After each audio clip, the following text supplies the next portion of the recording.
and welcome to this video.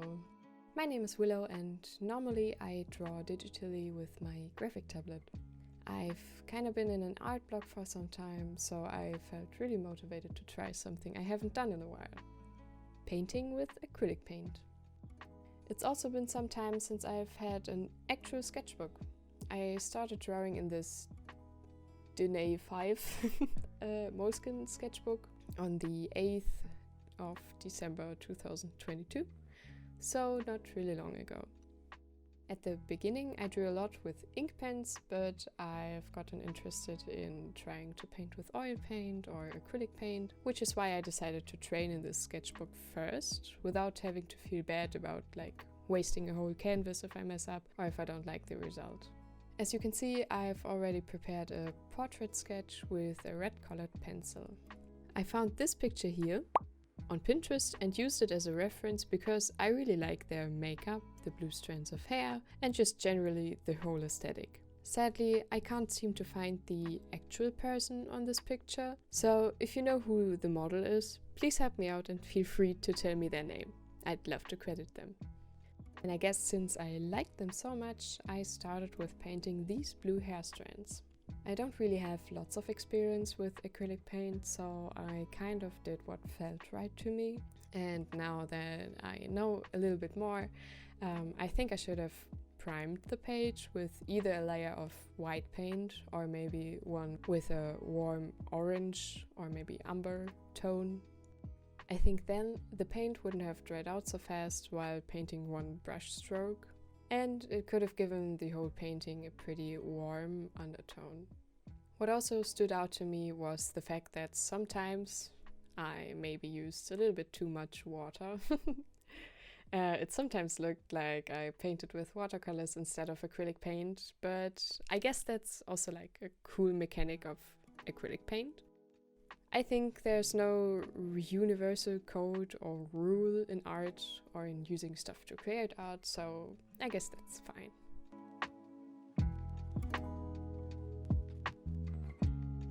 While painting the hair, I try to not use a pure black, and I try to kind of catch the structure of her hair.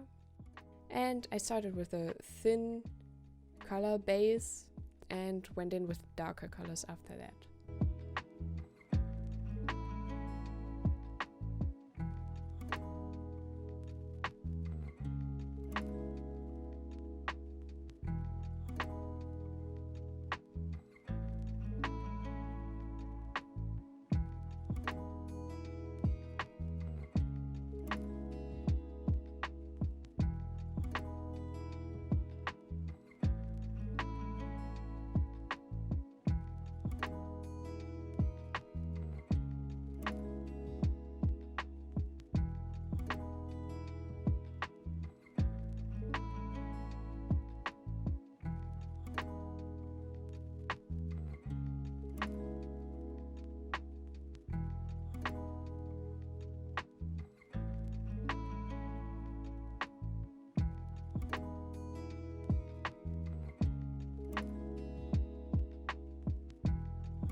I don't really know why, but I decided to paint the dark accessories and her black clothing before painting her skin.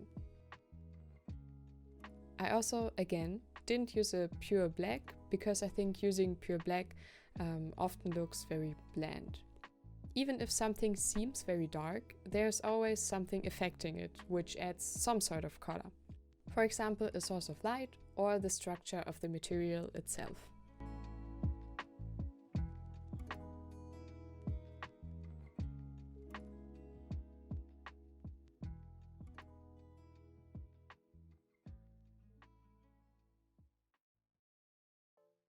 Here I simply add some darker shadows to the hair.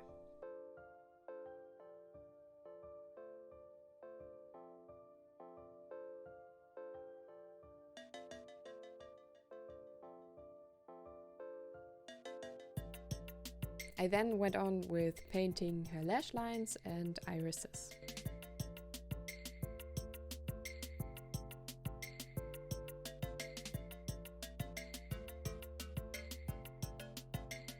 From now on, she keeps squinting a little bit, but that's okay.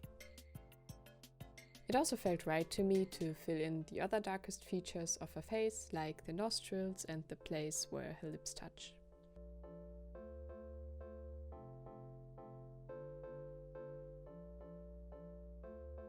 Since hair has got a variety of colors, especially when the sun hits the hair strands, I tried to add some more purple and brown tones.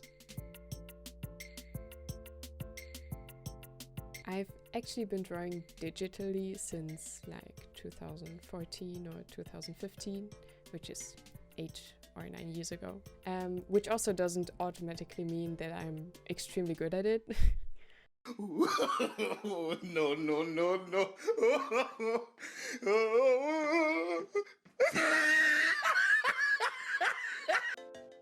But it was and still is really challenging to me to actually mix the right color with traditional paint, because you kind of always have to know how colors react with each other and just how you can achieve the color you really see in real life. If you want to draw in a kind of realistic way. I think that's really hard. I think I still have to learn that, and I still have a long way to go. But I also need to start somewhere, which is the perfect opportunity for using my sketchbook. At first, I was kind of afraid of painting the skin, but sometimes you just have to go for it. I kind of went too dark and too saturated here, which is why I painted over some parts with a lighter and more desaturated tone. One cool thing about acrylic paint is, in addition, that you can always paint over your happy little mistakes.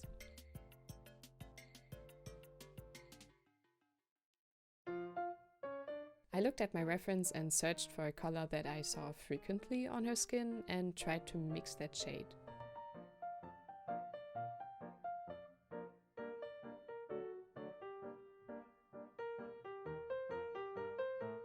Skin tones are kind of hard to understand sometimes because skin reacts with a lot of things. You, for instance, have to think about where the blood flow in our bodies can be very noticeable, like in the cheeks with blush, or just how skin reacts with different light sources. In this painting, I needed to use a lot of greenish tones for the shadows, for example. I would have never thought of that if I wouldn't have used the reference. With the face, I tried to go against my instinct to completely fill out the face in one color. I don't think that this technique is bad at all, but since this is like a study exercise to me, I really wanted to try to focus on the different colors a face can have. For example, where's the skin more yellow? Why is it blue? Why is it here more saturated than in other places? And so on. One thing I need to keep in my mind, though, is the fact that the person in this reference clearly has makeup on, and I can't be sure how much editing went through this picture.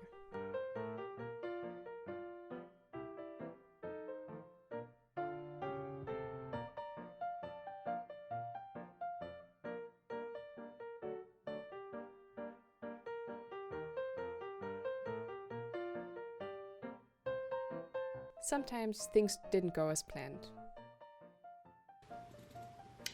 Warum ist er blau? Here I learned that keeping color theory in mind is very important, because on my palette the color I wanted to use really didn't seem blue, but on her skin the bluish tone really stood out.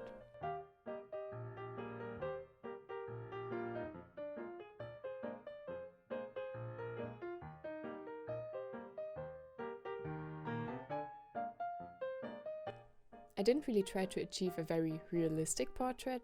I rather tried to just have fun with mixing colors and adding layers of paint. As you can see, I sometimes take my time to really look at my reference and add small details one by one the further I get to finish this painting.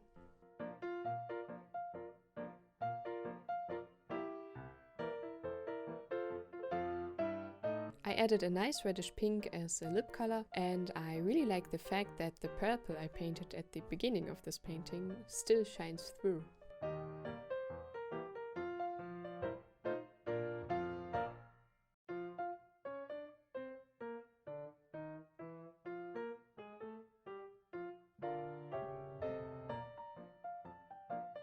I keep working on adding more depth to this painting because I'm a fan of contrasts. Normally I use warm colors for shading skins, but this time, because of my reference, I actually added more cool colors and shaded here with a green-blue tone, which was really fascinating to me.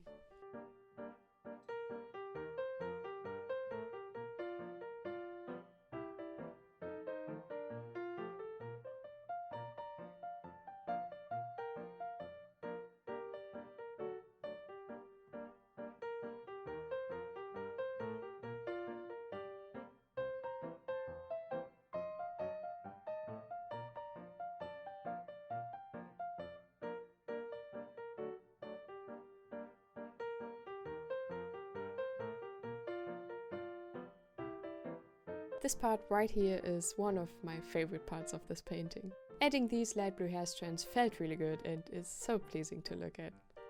Since the blue hair parts are kind of the main focus of the painting, I wanted to make them stand out a bit more.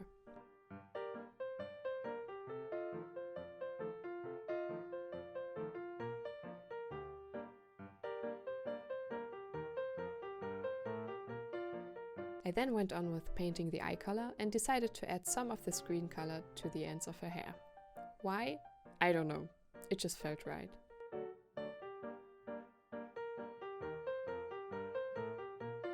For the white part of her eyes, I didn't actually use a pure white, but rather mixed white with a bit of a skin tone to achieve a more natural look. I also used this color to highlight parts of her skin.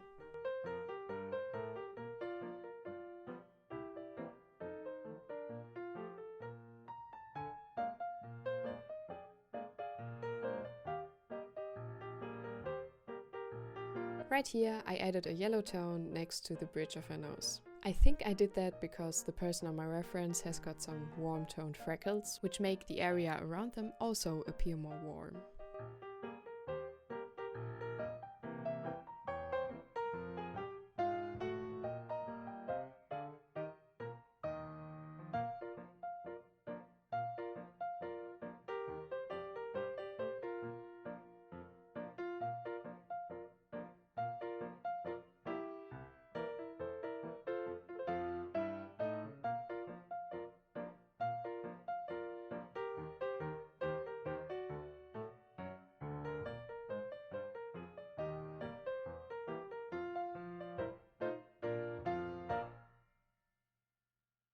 As I worked on more depth in her hair, I realized that I liked the texture of my dried out brush, so I added a few more of these brush strokes to mimic some flyaway hair.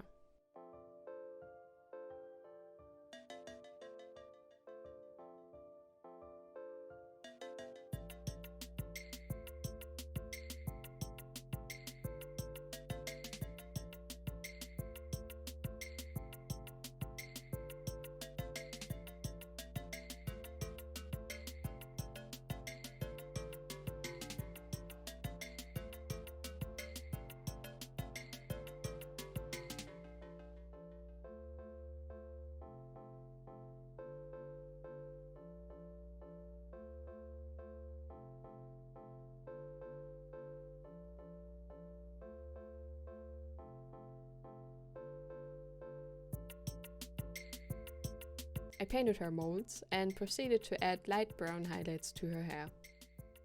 As I mentioned earlier, I used way too much water here, but I actually didn't really mind because I didn't want them to stand out too much.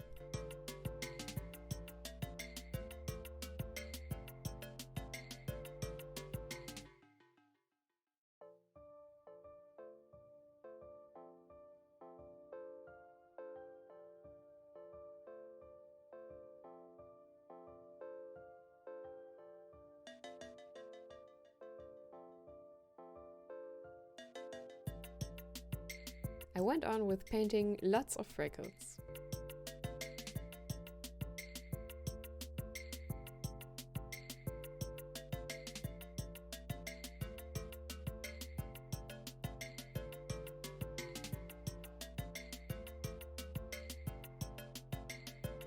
And here comes my favorite part, painting white highlights. I think especially in the eyes, the white adds more life to the portrait and it's just really satisfying.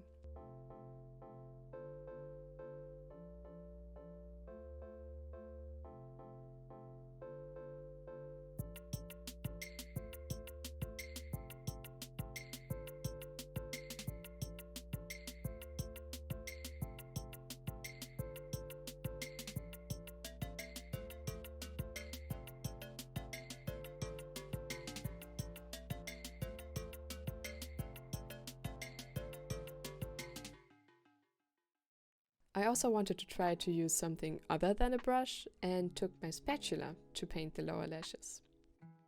They ended up looking kinda thick, but I actually liked that.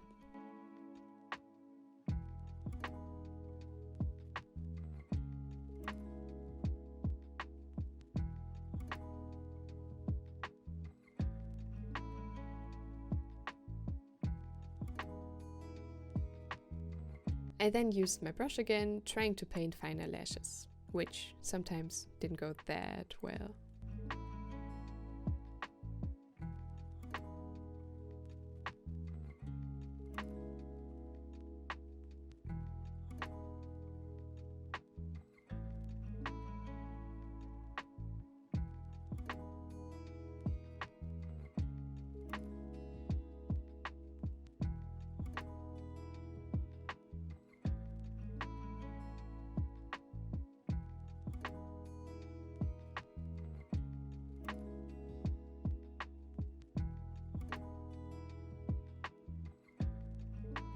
After that, I was done. At the very end, the battery of my camera died, so the only thing I added off screen was the background, and I put on some protecting varnish because I didn't want the paint to stick on the other side. And here is the finished result.